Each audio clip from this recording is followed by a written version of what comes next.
Ministère d'autres Christo, une communauté de foi engagée, conduite sous l'onction de l'appel de Dieu, pasteur Mathieu Rodonu, visionnaire de l'œuvre. Notre mission est d'apporter un enseignement profond et accessible à tous, basé sur l'enseignement du Christ. Au cœur du ministère se trouve une vision claire, éclairer les esprits et nourrir les âmes à travers l'enseignement de la parole de Dieu. Le ministère propose une variété de programmes éducatifs, notamment des études bibliques, des programmes de croissance spirituelle. Que vous soyez frère ou sœur de la communauté d'Autre Christo, ou simplement en quête de nos communautés chrétiennes, nous vous invitons chaleureusement à participer à nos différentes réunions. C'est l'occasion idéale de se rassembler dans la prière, le partage et l'adoration. Retrouvez nos communautés au Bénin, au Cameroun, en France et bien plus encore. Nos programmes ont lieu tous les lundis, au temps de prière, tous les mercredis, un enseignement biblique via le centre de formation biblique d'Autre Christo. Tous les vendredis, un moment de prière et de partage. Tous les dimanches, un culte de 16h à 17h30. Retrouvez également nos lives diffusés sur nos réseaux sociaux, Facebook, YouTube, TikTok, les mardis, jeudis et dimanches. Pour plus d'informations ou pour nous contacter, Contact France, plus 33 07 55 88 54 19.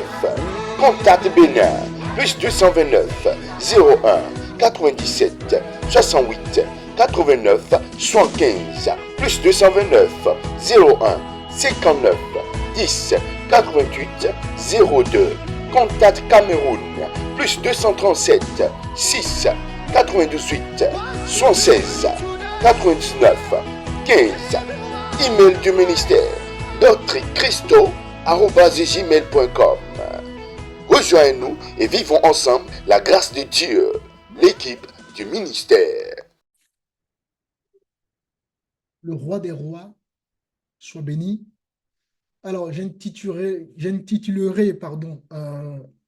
l'enseignement de ce soir, comme vous l'aurez pu remarquer dans l'affiche qui a été partagée tout au long de la semaine. Jésus était-il noir? Et j'ai mis entre parenthèses encore un sujet qui nourrit l'orgueil de l'homme.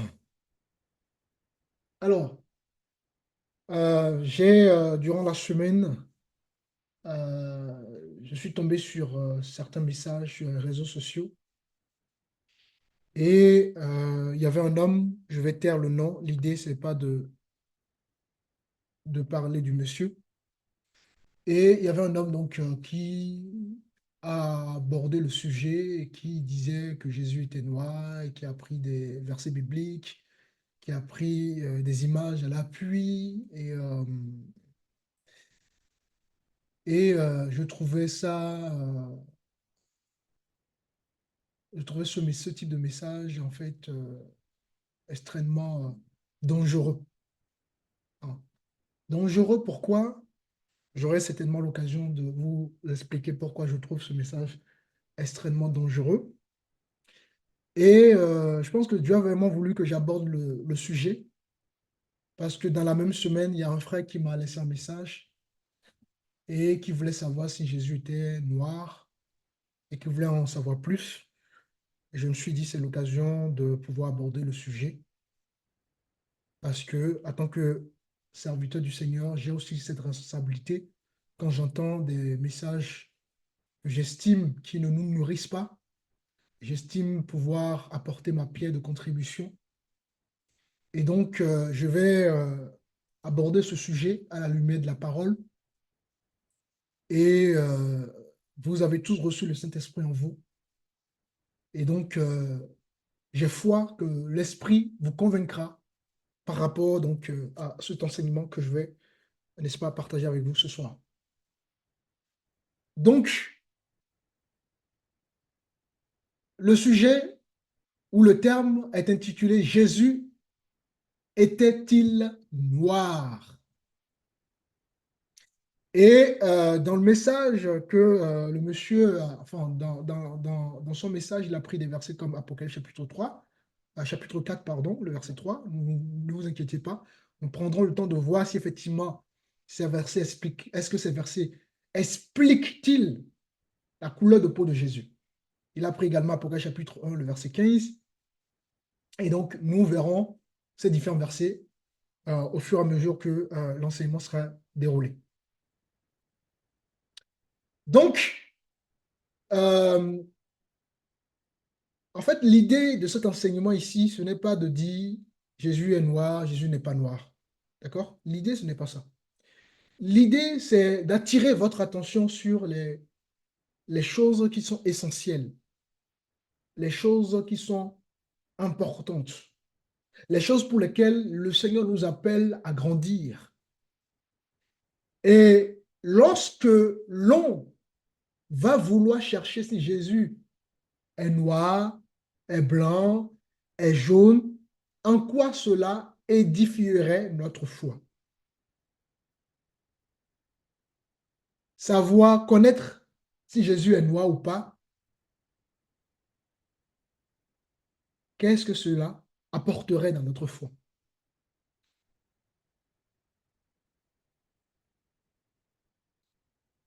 Je ne sais pas si les gens abordent ce sujet-là pour se démarquer. Je ne sais pas si les gens abordent ce sujet-là pour montrer euh, qu'ils ont quelque chose de particulier, mais il n'y a rien de plus ancien que la Bible en réalité. Il n'y a rien de plus ancien que la parole de Dieu. Et pourtant, cette parole continue de génération en génération, n'est-ce pas, à produire de la vie de ceux et de celles qui ont donné leur vie à Jésus. Donc, comme l'apôtre Paul dira, il n'y a rien de nouveau.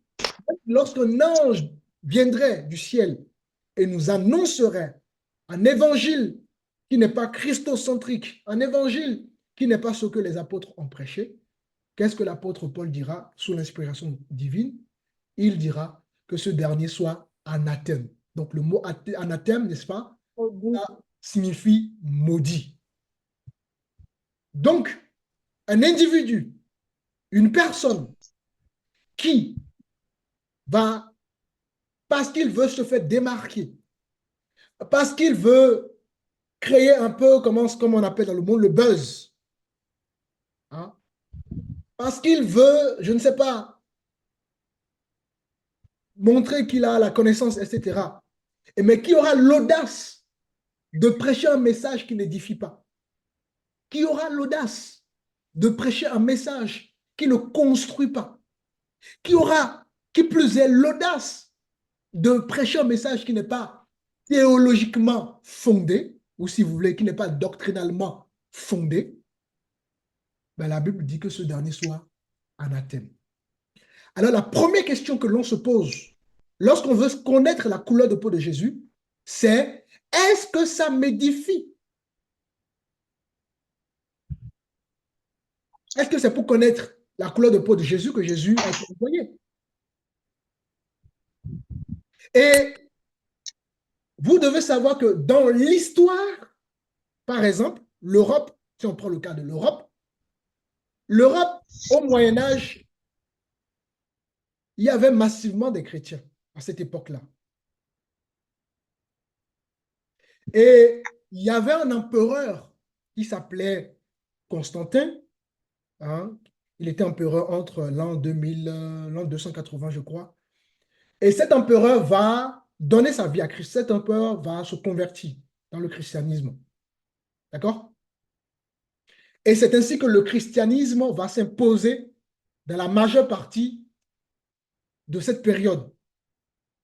Voilà pourquoi en Europe, on va trouver, il y a vraiment l'Europe, il y a vraiment une culture chrétienne. D'accord? Même si, évidemment, il y a comment dirais-je, beaucoup de messages, beaucoup de faux messages qui se véhiculent. Ils ont quand même l'Europe, on va trouver cette culture chrétienne quand même quand vous allez en Europe, que vous venez en France, que vous allez dans n'importe quel pays, dans l'Union européenne, vous allez trouver évidemment beaucoup de cathédrales, etc., etc. Et lorsque cet empereur, Constantin, va donner sa vie à Dieu, d'accord, il va permettre la diffusion massive de l'Évangile. Et à cette époque du Moyen Âge, les artistes vont représenter le Christ, vont représenter le Seigneur, n'est-ce pas, sous des traits d'un homme blanc. On voit souvent, vous qui avez regardé les films de, comment s'appelle ces films-là, euh, euh, Jésus de Nazareth, etc. On voit un Jésus tout blanc, n'est-ce pas, de grande taille, avec de longs cheveux, avec des yeux marrons et clairs. Et on a voulu nous imposer, ou on a voulu nous faire croire que Jésus était blanc. Et la façon dont on a imposé justement, n'est-ce pas, cette image, qui était, je vous rappelle, des représentations faites par les artistes du Moyen-Âge, parce qu'au temps du Moyen-Âge, il y avait beaucoup de chrétiens.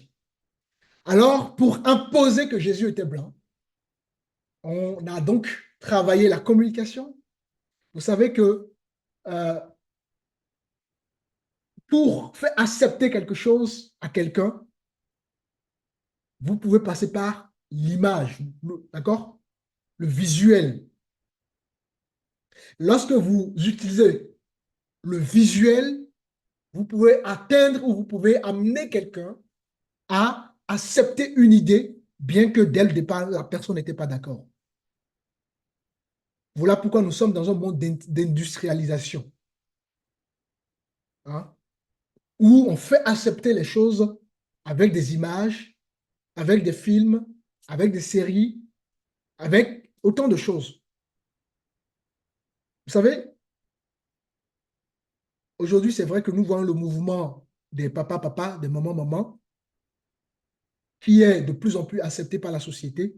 Mais vous devez comprendre, au départ, il y avait des gens qui s'opposaient massivement à l'idée qu'on officialise un mariage entre papa et maman. Il y avait des gens qui s'y opposaient fortement. C'est vrai que l'homme oublie trop vite. Mais comment ils ont réussi à toucher une masse de population, notamment la population européenne, pas justement des images. Souvent en Europe, quand vous allez dans les arrêts de bus, vous allez voir des images, deux hommes, deux femmes. Vous allez voir des films où c'est les PPPP, hein, je ne veux pas que la vidéo soit censurée sur les réseaux sociaux, parce que malheureusement, nous sommes dans les où, quand on dit des choses qui ne vont pas dans le sens de la masse, de la pensée dominante, vous êtes censuré. Et donc, on a fait accepter ces choses avec des images, avec des films qui ont été tournés par des acteurs, hein, justement, qui sont des acteurs qui vivent ces vies-là. Hein. Vous allez voir notamment des hommes des films où les acteurs étaient dans une relation de PPPP, hein, ou des femmes, des actrices qui étaient dans une relation de MMM. Vous comprenez ce que je veux dire. Voilà la façon dont on a su, n'est-ce pas, manipuler massivement la population pour faire accepter justement cette idée aux masses de personnes. Bien que nous sommes d'accord, il y a encore des gens qui résistent à l'idée d'accepter cette influence-là. Et on bénit le Seigneur pour la vie de ces hommes et de ces femmes. Et nous prions pour que ça continue ainsi. Et on a aussi voulu, vous pouvez voir, certains pays on a arrêté la subvention de certains pays parce qu'on a voulu imposer justement certaines choses à certains pays d'Afrique. Et certains présidents, par la grâce de Dieu, ont refusé cela et ils ont coupé les subventions. Alors, pourquoi je vous dis tout ça? Je vous dis tout ça parce que on nous a fait comprendre et on nous a fait croire que Jésus de Nazareth, le Fils de Dieu, était, n'est-ce pas, un homme blanc, de grande taille, de longs cheveux et des cheveux bleus. Et avec le temps, à force d'avoir regardé, n'est-ce pas, les films qui ont été la plus les acteurs qui ont joué ces films-là, c'est généralement des païens, ces acteurs-là. Et on nous a fait croire au travers de ces films que nous avons visualisé que Jésus était blanc. Et avec le temps, beaucoup ont accepté cette image-là donnée à Jésus. On ne peut pas se mentir, hein. On a tous été influencés par ces choses, y compris moi. Nous avons tous été influencés à l'idée que Jésus était blanc. Parce que la race blanche, c'est une race souvent, d'accord, qui transmet un message qui a pour but de rabaisser les autres races. Et donc, quelle est la meilleure façon de faire accepter Jésus? C'est de donner à Jésus une race blanche. Amen. Est-ce que ça va? Amen, amen. Amen. Amen. OK. Donc, bien aimé, le message d'aujourd'hui a vraiment pour but vraiment de nous délivrer. La Bible dit, vous connaîtrez la vérité et la vérité vous affranchira. Oui, mon frère, ma soeur, Jésus, en réalité, n'est ni blanc, n'est ni noir, n'est ni jaune. Alléluia. Et je vous donnerai à la... Amen. Nous allons étudier justement la parole du Seigneur pour bien comprendre ces choses, pour que vous ne soyez pas influencés par ces messages qui sont véhiculés. Parce que ces messages qui sont véhiculés viennent, n'est-ce pas, atténuer l'efficacité de votre foi. Pourquoi?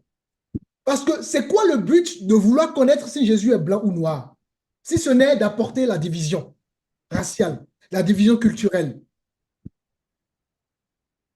Je répète, c'est quoi le but de vouloir connaître si Jésus est blanc ou noir? Si ce n'est de créer encore une fois de plus des divisions d'ethnie, des divisions de race, des divisions de culture.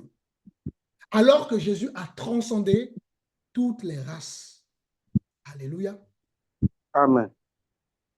Amen. Amen. La Bible ne met pas l'accent sur l'apparence physique de Jésus.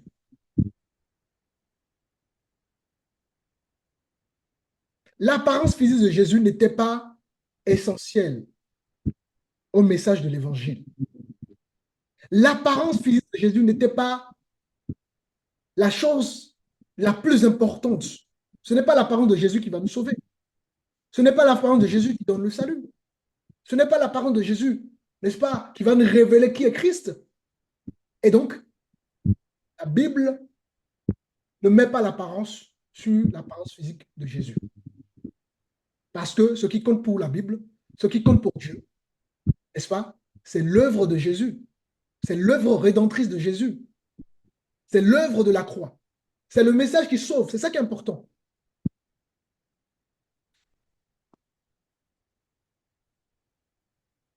L'objectif principal de l'incarnation de Jésus, et j'ouvre une petite parenthèse par rapport à ça, beaucoup disent par exemple que Jésus est né à partir de Marie.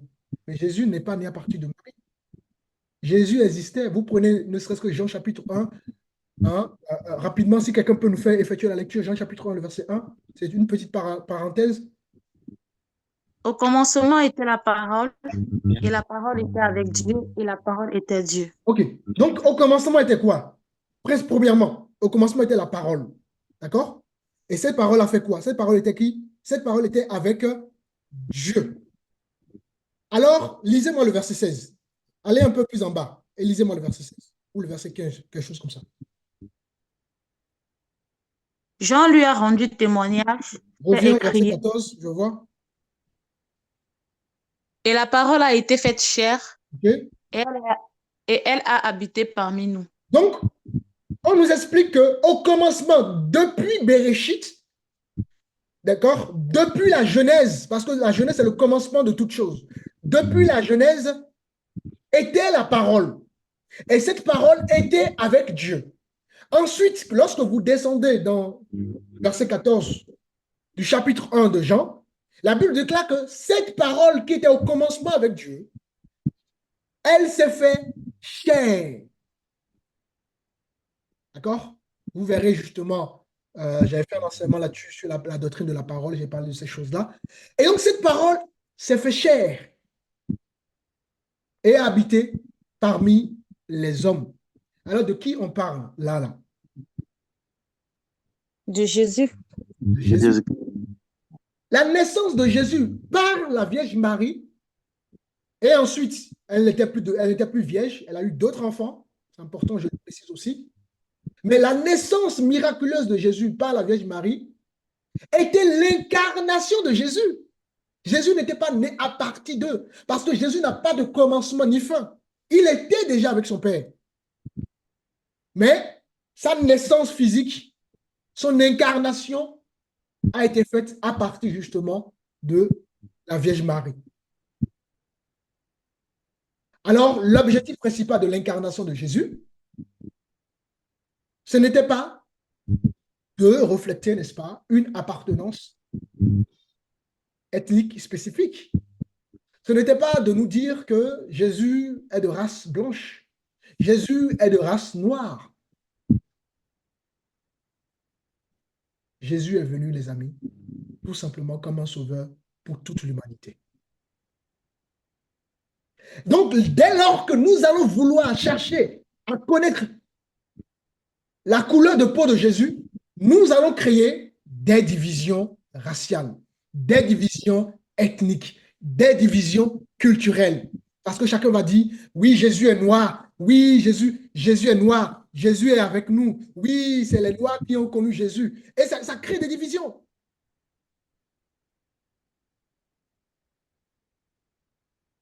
Nous sommes d'accord que les Européens ont voulu nous faire croire que Jésus est un type de blanc.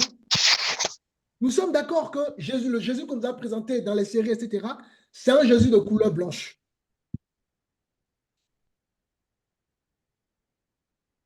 Mais pourquoi voudrions-nous connaître la couleur de peau de Jésus? Pour quel but? C'est la question fondamentale que l'on doit se poser.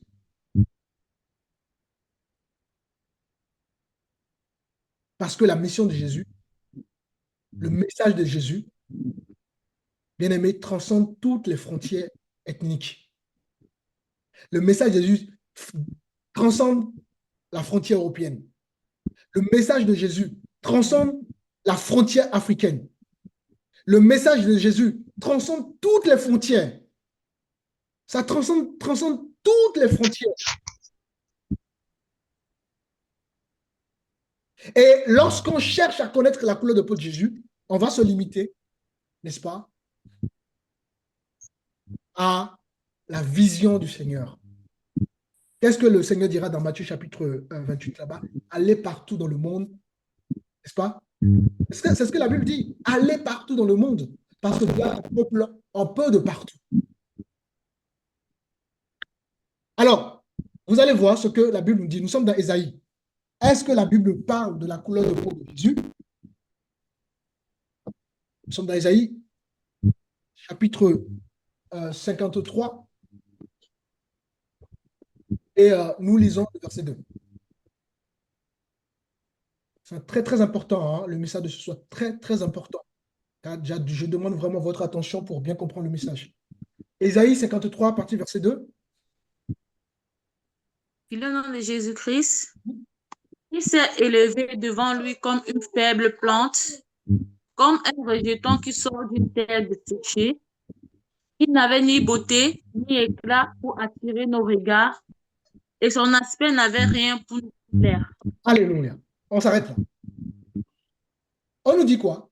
Jésus n'avait ni beauté, ni éclat pour attirer nos regards.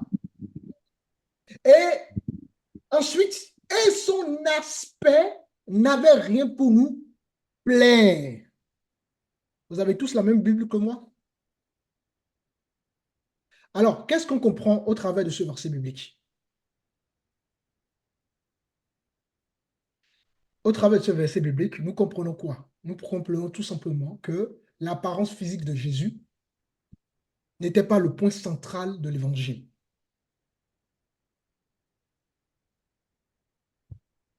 Pourquoi? Parce que Jésus a choisi une vie humble. Jésus a choisi une vie ordinaire.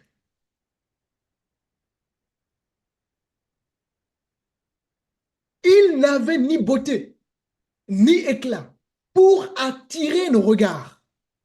Donc, Jésus n'était pas venu pour nous attirer par sa beauté. Voilà pourquoi il est venu en tant qu'un être humble. Parce que ce n'est pas sa beauté qui est la chose la plus importante. Ce n'est pas son aspect physique. N'est-ce pas? Qui va nous sauver. Voilà pourquoi il est venu en tant qu'un être humble. Jésus, en tant que Dieu, il peut se transformer en tout. Il est capable de briller, de moins briller, de faire ce qu'il veut. Mais dans ce cas bien précis, il n'avait ni beauté ni éclat pour attirer nos regards. Alors, dès ce verset biblique, vous comprenez que le principe même de l'évangile, la volonté de Dieu, le message de l'évangile, ce n'est pas pour parler du physique de Jésus. Ce n'est pas pour mettre, n'est-ce pas, l'apparence physique de Jésus. Est-ce que jusque-là, ça va déjà? Est-ce que quelqu'un a des doutes déjà par rapport à ça? Jésus est venu pour sauver, n'est-ce pas, l'humanité, parce que Dieu a son peuple dans toutes les nations. Dieu a son peuple dans toutes les nations. Et voilà le Jésus qu'on nous a présenté. Vous voyez l'image que j'ai mis là?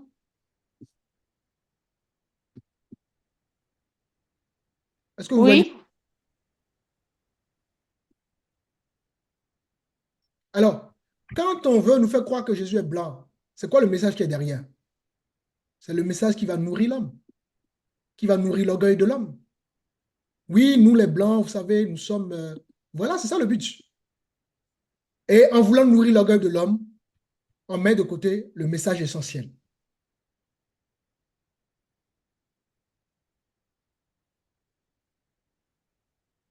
Je comprends que beaucoup d'entre vous seront choqués par le message que je veux transmettre aujourd'hui, parce que depuis notre enfance, notre naissance, nous avons cru que Jésus avait cette image-là. Nous avons regardé trop de films, trop d'images, et notre subconscient a fini par accepter que Jésus a la peau blanche. Alors que lorsque nous lisons, n'est-ce pas, Ésaïe 53, la Bible nous dit qu'il n'avait ni beauté, ni éclat pour attirer nos regards. Donc nous voyons que l'Évangile ne veut pas ou ne nous encourage pas à aller chercher la couleur de peau de Jésus. La chose la plus importante, c'est le message de Jésus, n'est-ce pas? Parce que son message transcende toutes les frontières. Amen.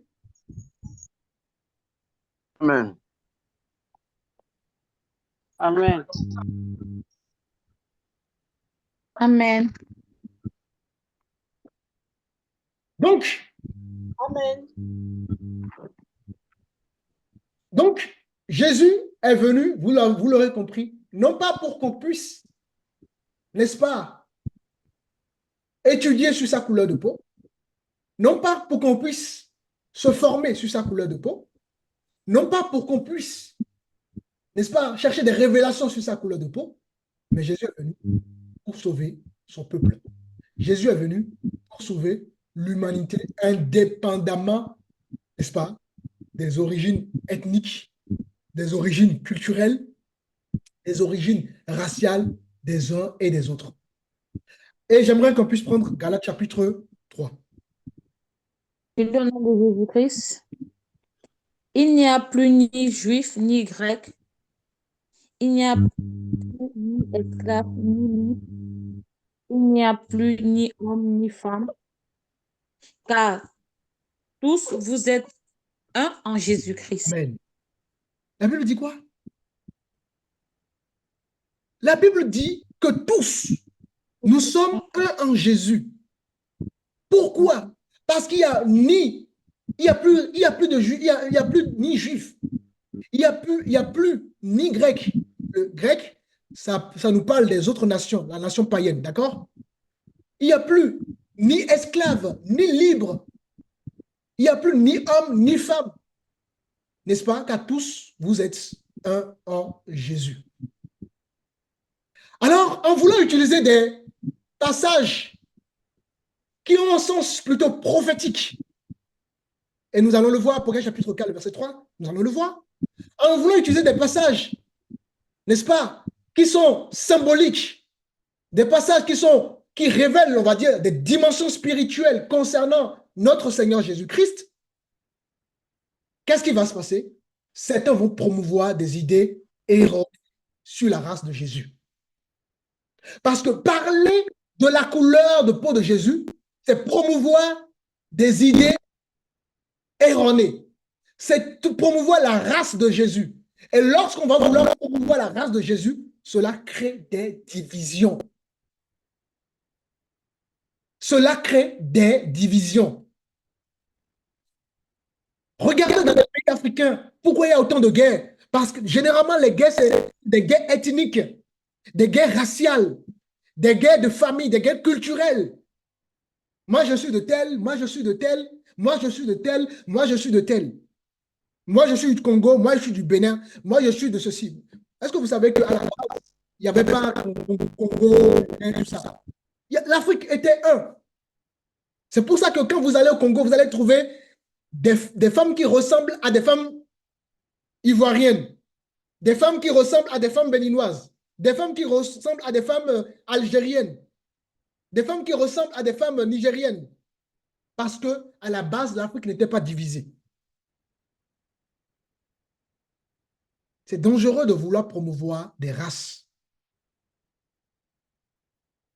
Et un homme de Dieu, un leader spirituel a une grande responsabilité vis-à-vis de ces choses. Je ne veux pas parce que je veux un buzz, parce que je veux du monde, parce que je veux que ma vidéo soit vue, raconter tout et n'importe quoi.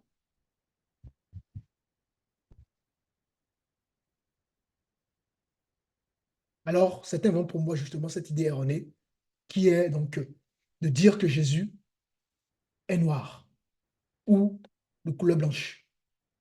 Alors que toutes ces choses-là, tous ces messages en réalité créent des divisions raciales, créent des divisions ethniques.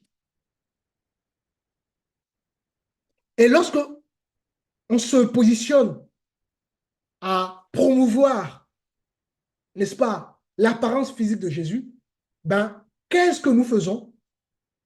N'est-ce pas? On détourne tout simplement notre attention sur le véritable message de l'Évangile.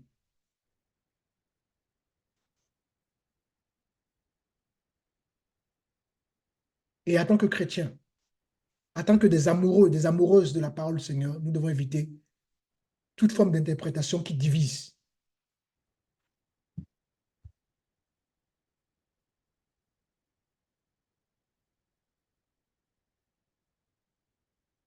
Les débats sur l'apparence physique de Jésus divisent. Je dis bien, les débats sur l'apparence physique de Jésus divisent. Les débats sur l'apparence physique de Jésus nourrit notre orgueil, nourrit l'orgueil de l'homme. Parce que l'Évangile appelle à l'unité.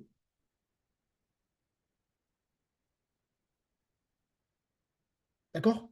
L'Évangile appelle à l'unité. Jésus est le Messie pour toutes les nations. Qu'on soit africain, qu'on soit européen, qu'on soit asiatique, ou je ne sais pas quoi. Jésus veut nous sauver. Jésus n'est pas que pour les Africains. Jésus n'est pas que pour les Européens.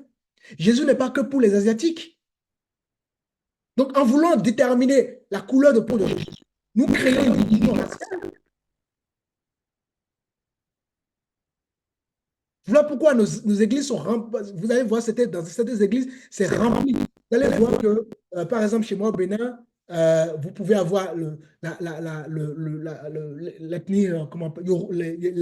les Yoruba, par exemple, et vous allez dans certaines églises, vous allez trouver que les Yoruba parce qu'on va créer, n'est-ce pas, on va créer des sectes.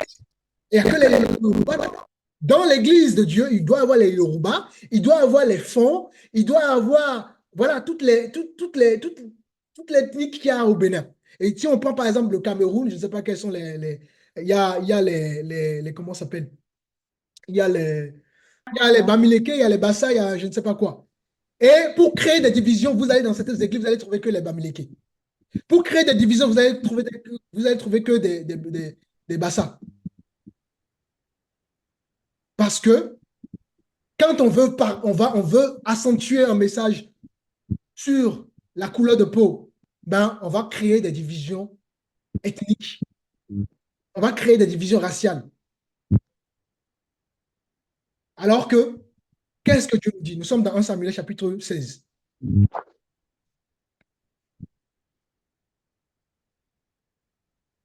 1 Samuel chapitre 16, on va lire le verset 7. Voilà pourquoi les gens elles sont capables de vendre leurs propres frères.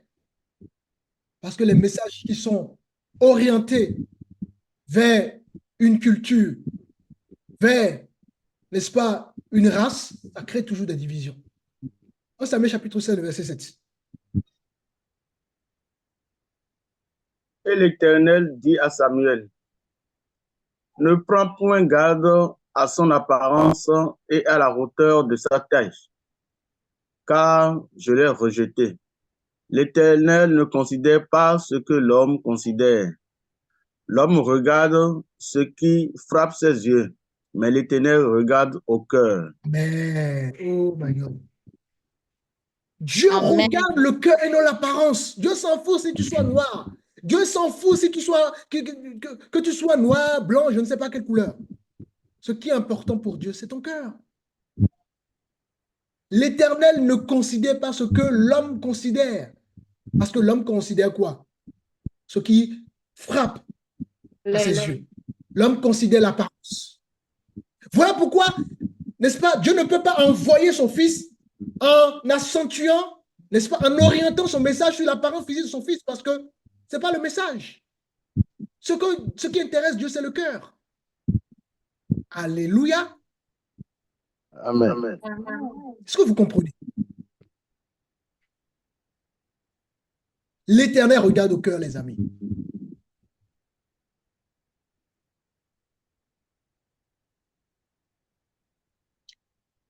Alors, nous sommes dans l'Apocalypse.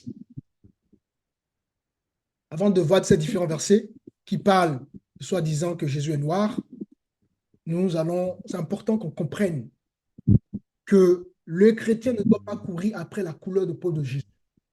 Parce que ce n'est pas le message biblique. Nous sommes dans l'Apocalypse chapitre 7. Jésus-Christ. Après cela, je regardais et voici, il y avait une grande foule que personne ne pouvait compter, de toute nation, de toute tribu, de tout peuple et de toute langue. Amen. Arrête-toi d'abord là. Waouh. Waouh, waouh, waouh, waouh. Relis encore une deuxième fois, bonsoir. Après cela, je regardais et voici, il y avait une grande foule que personne ne pouvait compter, de toute nation, de toute tribu, de tout peuple et de toute langue. Donc, dans cette vision que l'apôtre Jean va recevoir, qu'est-ce que la Bible nous informe par ce verset? Il va voir qu'il y avait une grande foule de personnes. N'est-ce pas? Qu'il ne pouvait pas compter. Et dans cette foule-là, il y avait quoi? Il y avait quoi? Toutes les nations, de toutes les tribus, de tous les peuples, de toutes les langues. Donc vous voyez bien que Dieu est le Dieu des nations. Dieu est le Dieu des Africains. Dieu est le Dieu des Européens. Dieu est le Dieu des Asiatiques. Donc la façon dont nous voulons voir les choses est dit, Jésus est africain, Jésus est pour nous les Africains, ou Jésus est européen, Jésus est pour nous les Européens, ou Jésus est asiatique, Jésus est pour nous les Asiatiques, ce n'est pas biblique, ce n'est pas fondé. Parce que nous avons un Dieu qui est un Dieu des nations. Donc vous voyez bien que cette vision montre que Jésus appartient, n'est-ce pas, n'appartient pas à un groupe d'ethniques particulier. Ce verset ne nous montre pas Jésus appartenant à un groupe d'ethnie particulier. Nous comprenons simplement que Jésus est le sauveur universel de tous les peuples, de toutes les nations. Voilà ce que nous devons comprendre en tant qu'enfants de Dieu. Voilà notre objectif. C'est vers ça qu'il faut courir, et non vers les sottises, et non vers les bêtises, et non vers les choses inutiles qui n'ont pas de sens. Donc vous voyez bien que la Bible célèbre la diversité dans le peuple de Dieu. Dans le peuple de Dieu, il y a une diversité de nations, diversité de langues, diversité de races. Alléluia. J'ai mis en statut hier une phrase, mais une phrase qui est puissante. Et je disais, Jésus, dans son humanité, transcende les distinctions sociales. Jésus va au-delà de tout ça. Parce que c'est lui qui a créé tout le monde. Donc arrêtons de vouloir diviser les gens, arrêtons de vouloir séparer les gens, arrêtons de vouloir donner des messages qui divisent au lieu d'unir, au lieu de rassembler, au lieu de manifester l'amour de Christ. Parce que l'amour du Christ, ça va au-delà, n'est-ce pas, des distinctions raciales. Ça va au-delà, n'est-ce pas, des distinctions culturelles. Ça va au-delà, n'est-ce pas, des distinctions, comment dirais-je, ethniques. Si nous voulons limiter la couleur de peau à une race particulière, n'est-ce pas, nous passons à côté du message de Jésus. Dans une église, nous devons voir toutes les nationalités possibles, toutes les cultures possibles. Voilà pourquoi, n'est-ce pas, au sein du ministère de Christo, nous avons des Camerounais, nous avons des Béninois, hein, etc., etc. Parce que nous avons un Dieu qui est le Dieu des nations.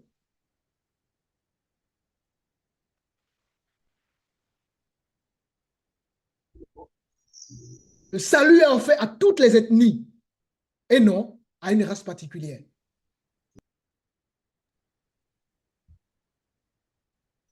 Maintenant, une fois nous avons compris ça, c'était important, n'est-ce pas, d'introduire vraiment ce message pour qu'on puisse bien mettre les choses, n'est-ce pas, dans leur contexte. Maintenant, nous allons essayer d'analyser, par la grâce du Seigneur, les versets bibliques qui sembleraient parler de la couleur de peau de Jésus. Et nous allons voir si effectivement, est-ce que la Bible nous parle de la couleur de peau ou d'autres choses. Analysons les différents versets qui ont été pris et qui ont été tordus. Nous sommes dans Apocalypse chapitre 4.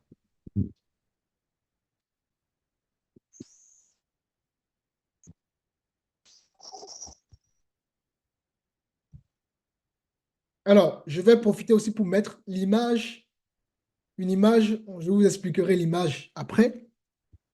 Nous allons lire donc Apocalypse chapitre 4 et étudier ce livre-là. Vous pouvez lire à partir du verset, il y a beaucoup de choses que nous allons étudier ici, à partir du verset 3.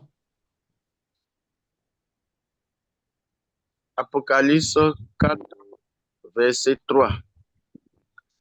Celui qui était assis avait l'aspect d'une pierre de jaspe et de sardoine, et le trône était environné d'un arc-en-ciel semblable à de l'émeraude. Ok, on va s'arrêter là. Est-ce que vous voyez toujours l'image ou pas? Oui. Ok. Donc, il y a le message que j'ai entendu. Oui, c'est déjà venu. Voilà. On a pris ce verset, donc ils sont partis chercher la couleur du japs, du jap et la couleur du sadoine. Sadoine, ouais. On dit sadoine. Et voilà la couleur du jap. Et ils ont défini que donc Jésus avait cette couleur-là. Comme ça parle justement de cette pierre, c'est une pierre. Pierre de jap, c'est une bonne pierre. Donc, comme cette pierre a cette couleur, donc on déduit par conséquent Jésus a cette couleur-là. D'accord? On va voir si la couleur de, je remets aussi l'autre image. Donnez-moi 2 secondes. C'est bon? Oui, c'est bon maintenant. Voilà. Donc, ils ont Oui, parti c'est bon. l'image de la sardoine et du coup, on déduit par conséquent que Jésus est noir. Alors, je relis le passage d'Apocalypse chapitre 3, 4, le verset 3. Celui qui était assis avait l'aspect d'une pierre de jappe et de sa douane. Et le trône était environné d'un arc-en-ciel semblable à une émeraude. Alors, la question que je vous pose déjà, parce qu'on va commencer par là. Qui est sur ce trône-là? C'est une première question que je vous pose. Vous allez trouver vous-même la réponse. C'est qui? De qui on parle? Selon vous, de qui on parle? Qui est assis sur le trône? D'accord? Quelqu'un d'autre a une autre réponse de ça, en dehors de ça? Pour moi, c'est Jésus. Ok, très bien. Il y a d'autres trucs, d'autres réponses? Déjà, ce n'est pas Jésus. On va étudier Moi, ça. c'est Ne vous inquiétez pas. Ce n'est pas Jésus qui est assis sur le trône. Et vous allez comprendre que lorsque vous allez tous comprendre que ce n'est pas Jésus, vous allez voir déjà que ça va biaiser déjà l'idée que nous avons reçue comme quoi Jésus est noir. D'accord? Nous allons lire lentement les choses et vous allez voir. Alors, nous sommes dans Apocalypse chapitre 1 pour voir si est-ce que c'est de Jésus qu'on parle. Apocalypse chapitre 1. Nous lisons le verset 1. On va aller tout doucement, lisez tout doucement, hein, ne lisez pas rapidement pour qu'on étudie bien vraiment ce chapitre-là. Je rappelle que le livre d'Apocalypse est un livre très très complexe. Hein. Il faut des années il faut pour apprendre, pour étudier le livre d'Apocalypse. Apocalypse, c'est la révélation. D'accord? Alors, vous pouvez me lire le verset 1. Apocalypse 1, verset 1. Révélation de Jésus-Christ que Dieu lui a donné pour montrer à ses serviteurs les choses qui doivent arriver bientôt et qu'il a fait connaître par l'envoi de son ange à son serviteur Jean, Continue. lequel... C'est bon. La question maintenant, je vous pose déjà par rapport à ça. Il y a combien d'acteurs dans ce seul verset biblique? Il y a combien d'acteurs dans ce verset biblique? 3. 3 qui sont? Jésus, Dieu et Jean. Et Jean. Oh, il n'y a pas que 3. Relisez bien. Il y a 4. Il y a 4. Vous voyez qui sont? Jésus, Dieu, les serviteurs et Jean. OK. Il y a 4 acteurs, effectivement. Il y a Dieu le Père. D'accord? Il y a Jésus, qui est le deuxième acteur. Il y a l'ange de Jésus, qui est le troisième acteur. Et il y a le serviteur Jean, qui est le quatrième acteur. C'est bon pour tout le monde? Est-ce qu'à ce niveau, tout est OK d'abord? Très bien. Bon, on peut continuer? Oui. Donc, vous aurez compris, l'Apocalypse, c'est la révélation de Jésus. D'accord? C'est-à-dire, il y a un voile qui s'est levé et qui va nous montrer donc les coulisses de l'histoire du monde, les choses qui vont arriver, etc., etc. Donc, quand on parle de l'Apocalypse, on parle d'un voile qui a été levé. Voilà pourquoi l'apôtre Jean va recevoir une vision. Ensuite, nous sommes dans le verset 9. On va lire le verset 9 et le verset jusqu'au verset 20.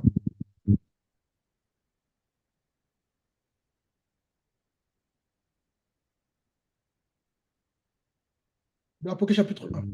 Suivez très bien, ça peut être complexe, mais suivez, vous allez comprendre. Verset 9. Moi, Jean, votre frère, et qui est part avec vous à la tribulation, au royaume et à la persévérance en Jésus. J'étais dans l'île appelée Patmos à cause de la parole de Dieu et du témoignage de Jésus. Je fus ravi en esprit au jour du Seigneur et j'attendis derrière moi une voix forte comme le son d'une trompette qui disait... On va s'arrêter là. Donc, qu'est-ce qui s'est passé ici? Donc, les deux premiers versets que le serviteur a lus. Donc, donc, ici, Jean va recevoir une révélation. D'accord? Et il était où en ce moment? Au moment où il a reçu. Dans l'île de Patmos. Très bien. Dans l'île de Patmos, tout à fait. Qui disait, ce que tu vois, écris-le dans un livre.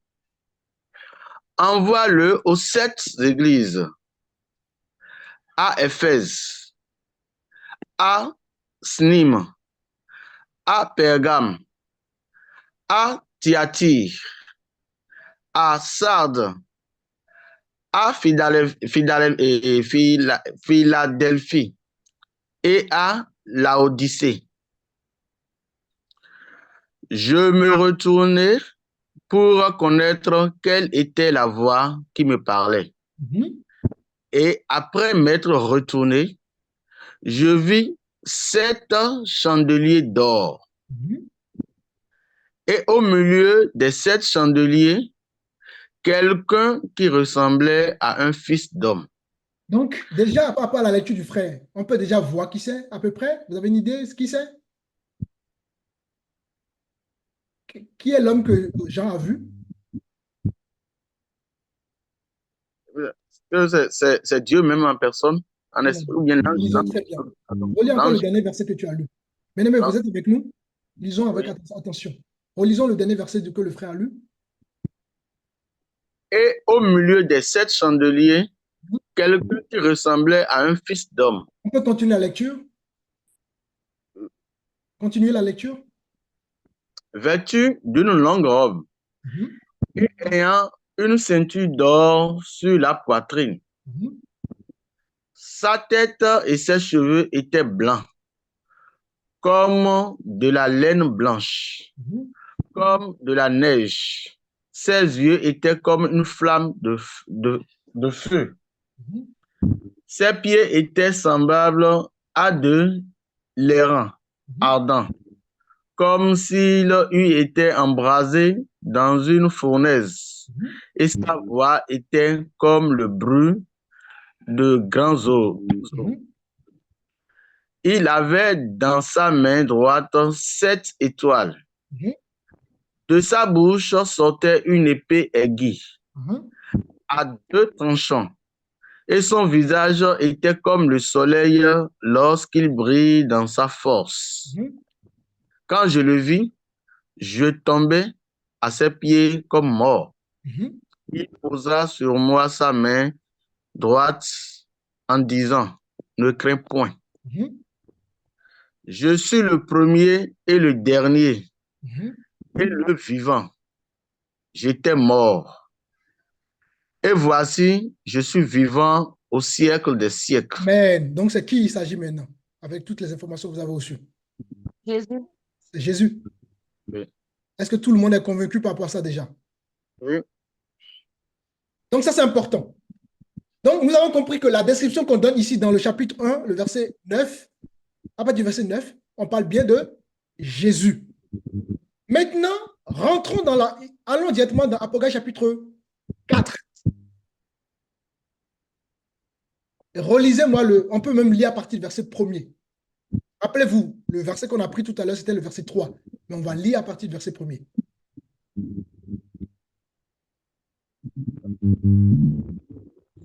Apocalypse 4, verset 1er, il est écrit. Après cela, je regardais et voici, une porte était ouverte dans le ciel. La première voix que j'avais entendue, comme le son d'une trompette, et qui me Ici, parlait. Jean va encore avoir une deuxième vision, une autre vision. La vision sur le chapitre 1, c'était une autre vision où il va voir Jésus. D'accord? Et Jésus va justement lui adresser une lettre aux 7 églises. Donc le chapitre 2 en parle, le chapitre 2, le chapitre 3 en parle. Et à partir du chapitre 4, n'est-ce pas? Il va encore avoir une autre vision. Continue, ma soeur.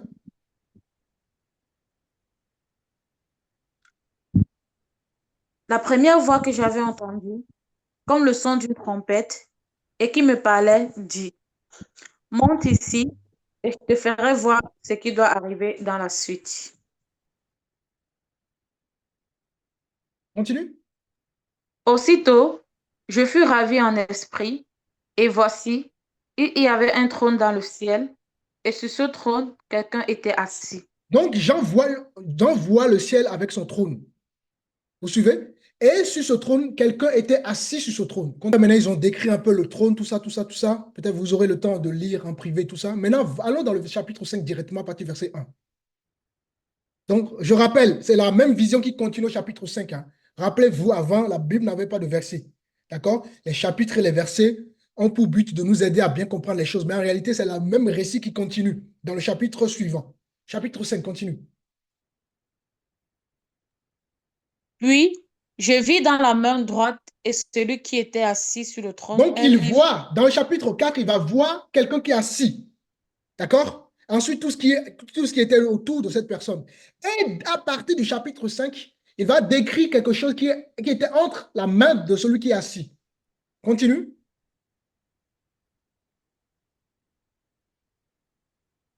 Puis je vis dans la main droite de celui qui était assis sur le trône un livre écrit en dedans et en dehors, scellé de 7 sceaux. Donc, il y avait quoi dans la main de celui qui est assis sur le trône? C'est une question que je vous pose. Un livre. Un livre. Il y avait un livre scellé du 7 sceaux qui était dans la main de celui qui est assis sur le trône. Pour le moment, on ne sait pas encore qui est dans la main. Je vous amène à lire tout ça pour que vous puissiez vous-même voir qui était assis. D'accord? On a déjà vu dans le chapitre 1 que c'était Jésus qui a été décrit. Maintenant, là, nous voulons voir qui était assis sur le trône, en réalité. Parce que si nous ne savons pas celui qui est assis sur le trône, déjà, nous allons mal expliquer. Donc, il y avait un livre scellé de cette sceaux qui était dans les mains de celui qui est assis sur le trône. Vous êtes d'accord? Oui. Maintenant, le verset 2, on continue la lecture. Et je vis un ange puissant qui criait d'une voix forte. Mhm. Il dit d'ouvrir le livre et d'en rompre les sceaux. Et personne dans le ciel, ni sur la terre, ni sous la terre, ne put ouvrir le livre ni le regarder. Donc, un ange va crier fort, mais qui est digne d'ouvrir ce livre de cette sceaux qui est dans la main droite de celui qui est assis sur le trône? Alors, on remarque que personne n'en était digne dans le ciel pour ouvrir ce livre. Ensuite, qu'est-ce qui s'est passé? On continue?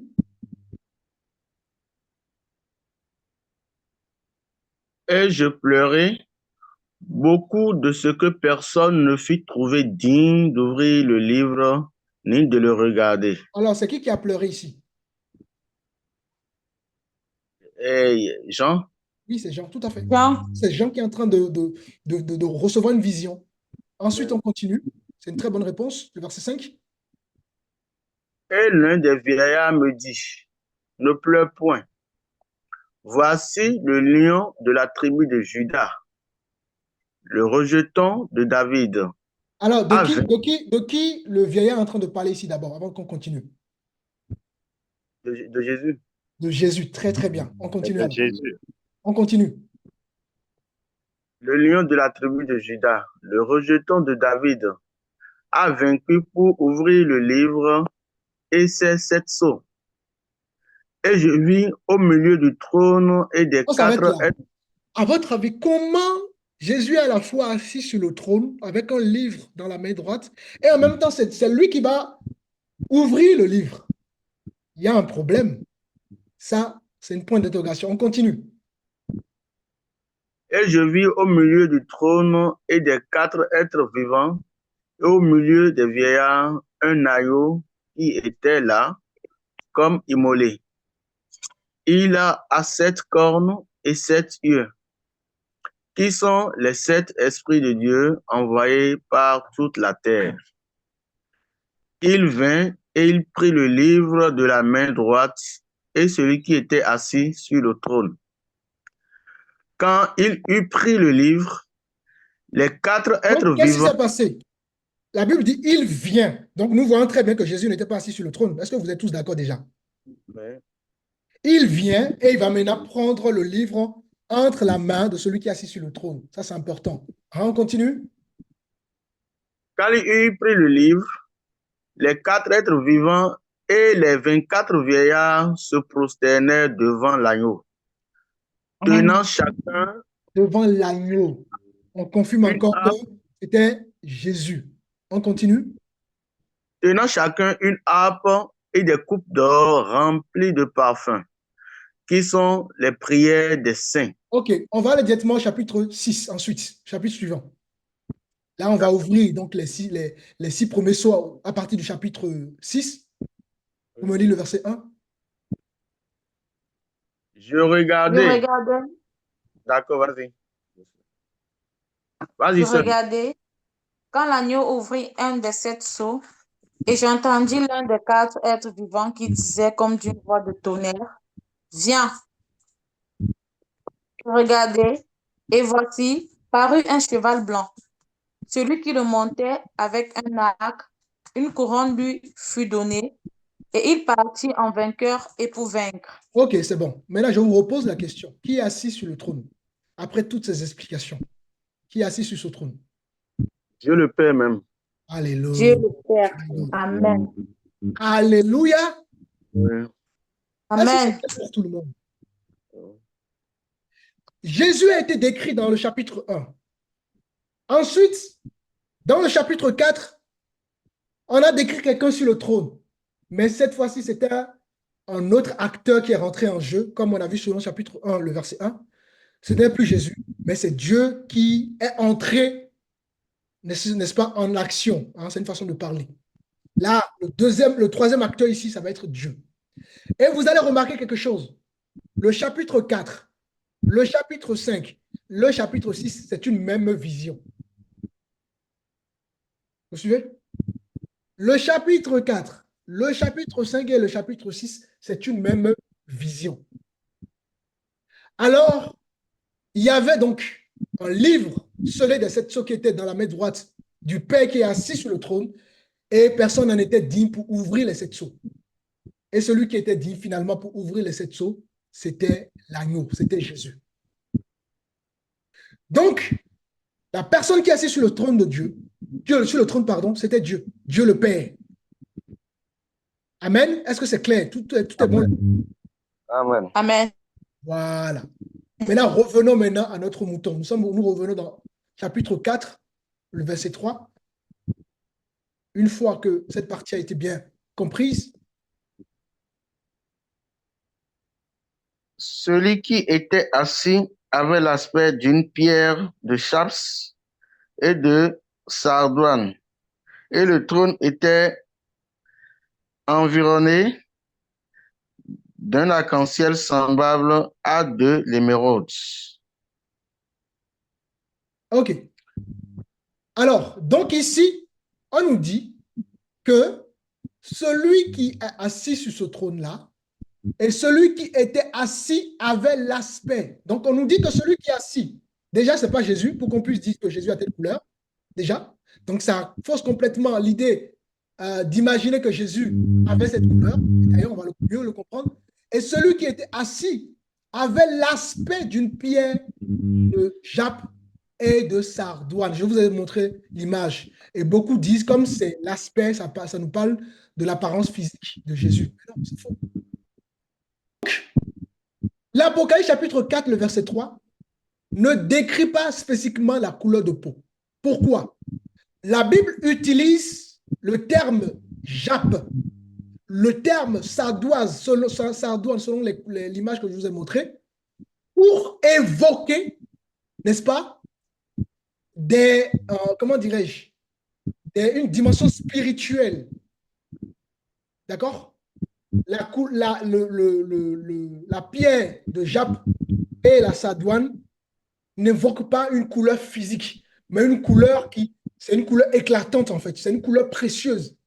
Et la couleur, ça symbolise quoi? Ben, ça symbolise la gloire de Dieu. Ça symbolise la majesté de Dieu. C'est pour symboliser la dimension spirituelle de Dieu. D'accord? Donc, en fait, ce verset ne parle pas de la couleur de peau, mais plutôt de la vision, de la splendeur de Dieu. C'est pour pouvoir parler de la splendeur de Dieu et non de la couleur de peau de Jésus. Déjà que Jésus, ce n'est pas Jésus, c'est Dieu. Est-ce que, par exemple, la couleur blanche a une signification? Ça me parle de la pureté, par exemple. Regardez, par exemple, on a vu le tabernacle la semaine dernière. Les couleurs qui ont été utilisées, ce n'est pas pour rien que Dieu a choisi des couleurs parce que les couleurs ont un sens dans la parole. Les couleurs n'ont pas pour but de parler d'une couleur de peau, mais plutôt de la dimension spirituelle de Dieu. Et ici, dans ce cas bien précis, la couleur, n'est-ce pas, de ces termes utilisés, c'est pour parler justement de la splendeur divine de Dieu. Et ensuite, on n'a pas fini. Il y a l'Apocalypse chapitre 1, le verset 15, on peut lire rapidement. On nous dit que Jésus, on a bien compris que dans le chapitre 1, on parle de Jésus. Et dans le chapitre 4, on a parlé de Dieu. Maintenant, lisons ce qu'on a dit de Jésus dans l'Apocalypse chapitre 1, le verset 5. Chapitre 15. Ses pieds étaient semblables à de l'airain ardent, comme s'il eût été embrasé dans une fournaise, et sa voix était comme le bruit de grandes eaux. Je continue. Donc, comme je vous disais, excusez-moi pour la peine. Comme je vous disais, bien aimé, la couleur, la Bible parle de la couleur, c'est pour symboliser. D'accord? Ça a une signification prophétique et non une signification pour décrire un aspect, pour décrire un aspect physique. Par exemple, quand on prend le blanc, selon la Bible, ça nous parle de la pureté, la couleur blanche. D'accord? C'est symbole de pureté. C'est aussi symbole de sainteté. C'est symbole de justice. Hein? C'est symbole également de victoire. Donc, la couleur dans la Bible, ce n'est pas pour, comment dirais-je, pour décrire un aspect physique. D'accord? C'est pour parler justement des dimensions de Dieu. Est-ce qu'on prend par exemple la couleur rouge? Ça symbolise quoi la couleur rouge? Ça symbolise le sang. D'accord? Ça symbolise le sacrifice, par exemple. Ça symbolise aussi la rédemption, l'amour divin. Parce que l'amour divin, l'amour parfait, ce n'est pas le sacrifice. Le véritable amour passe par le sacrifice. Donc, chaque couleur dans la Bible n'a pas pour but de décrire l'aspect physique de Dieu. Parce que la Bible est claire, personne ne connaît Dieu. Et nous avons vu selon Ésaïe 53 que, d'accord, l'aspect de Jésus n'était pas connu. Jésus était venu comme un homme humble. Voilà pourquoi, n'est-ce pas, quand il pouvait se fondre dans la foule sans qu'il ne soit remarqué. Même chose, la couleur bleue. La couleur bleue, ça symbolise le ciel. D'accord? Ça symbolise la fidélité. Ça symbolise, selon la Bible, la communion avec Dieu. D'accord? Par exemple, dans Exode, les prêtres avaient, on peut le voir si vous voulez, nous sommes dans Exode 28. Je vous dis tout ça pour attirer votre attention sur ces choses. Exode 28, le verset 31. Tu feras la robe de l'éphod entièrement d'étoffe bleue. Voilà. Donc, d'étoffe bleue. Dieu a demandé à ses serviteurs, justement, et là, en l'occurrence, on nous parle du souverain sacrificateur, et il devait mettre l'étoffe bleue, parce que le bleu, ça symbolisait, n'est-ce pas, la fidélité, la communion avec Dieu. À chaque fois que la Bible utilise une couleur, c'est une dimension spirituelle. Donc, les couleurs dans la Bible ont tous une signification. Dieu n'utilise aucune couleur, Dieu ne parle pas d'une couleur pour parler d'une couleur. À chaque fois que Dieu parle d'une couleur, c'est pour transmettre un message. Alors, je vous invite maintenant à reprendre le livre d'Apocalypse chapitre 1, le verset 15, une fois que vous avez compris ces choses-là.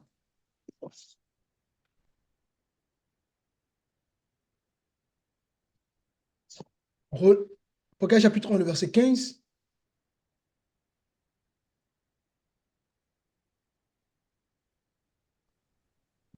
Ses pieds étaient semblables à de l'airain ardent, comme s'il eût été embrasé dans une fournaise, et sa voix était comme le bruit de grandes Donc, on eaux. nous dit que nous avons compris que c'est de Jésus qu'on parle.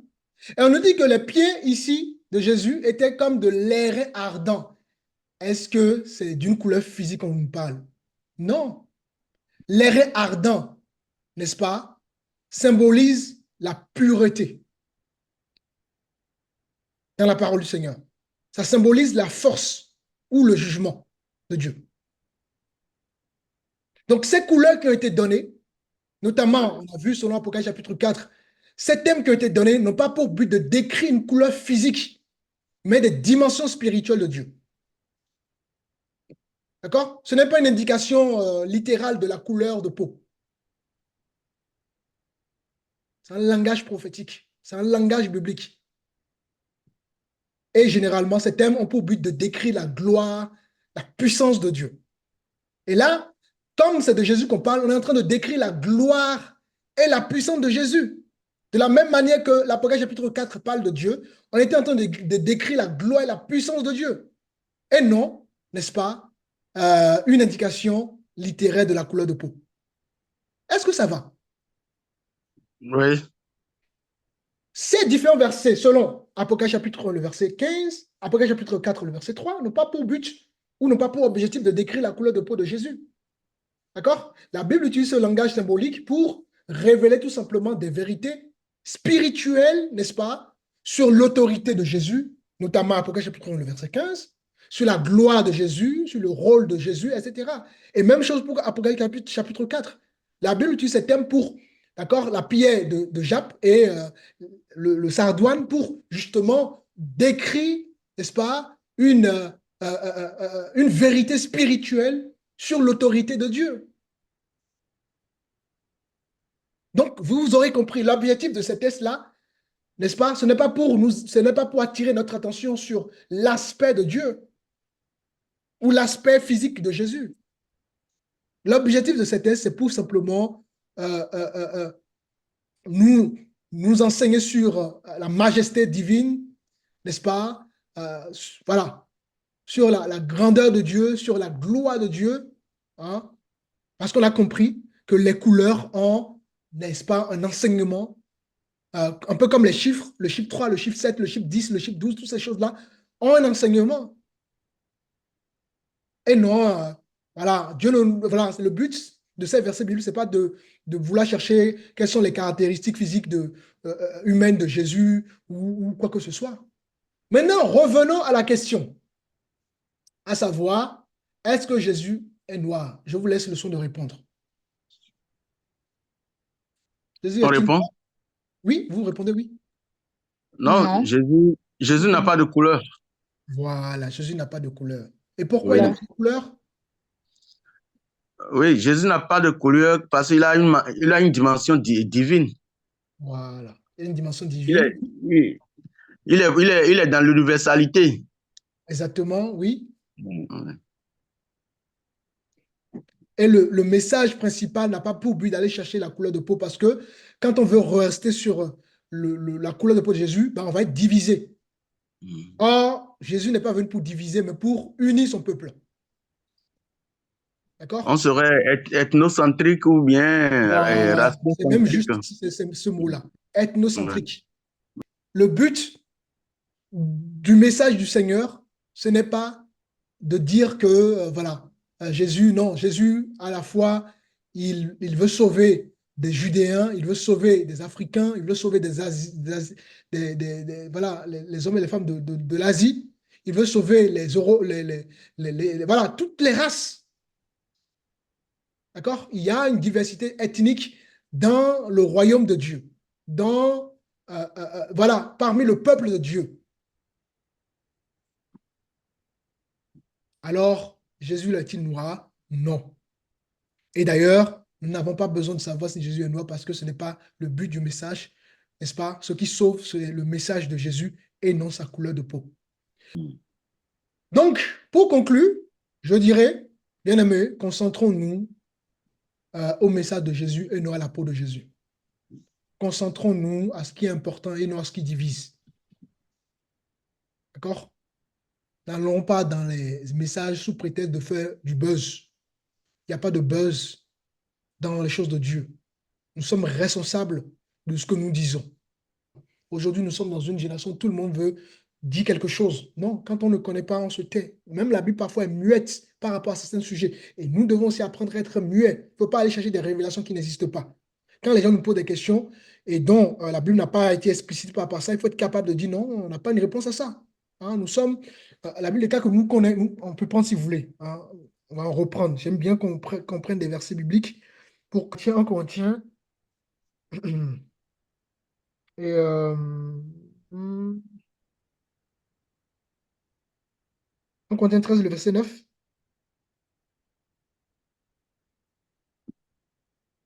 Un Corinthiens 13, verset 9. Car nous connaissons en partie et nous prophétisons en partie. Tout ce que nous faisons, c'est en partie. Oui. La connaissance, toute l'éternité. La Bible déclare que depuis que le monde est monde, les anges continuent à découvrir Dieu. On ne peut pas connaître Dieu, ce n'est pas possible. L'éternité ne suffit même pas pour connaître Dieu. Alors, nous qui avons 120 ans, encore, c'est très peu d'aller à 120 ans de vie terrestre, on veut montrer qu'on connaît. Non, on connaît qu'à partie, les amis. Nous connaissons qu'en partie ce que Dieu nous a permis de comprendre. Point. Il y a des choses que nous ne comprenons pas forcément, et là, nous le saurons quand on sera avec le Seigneur. Alors, nous devons être capables de nous limiter, de mettre des limites, et non d'inventer des choses parce que nous voulons montrer que nous avons la connaissance. Non, c'est pas comme ça marche. Alors que le Seigneur vous bénisse, y a-t-il des commentaires ou des questions?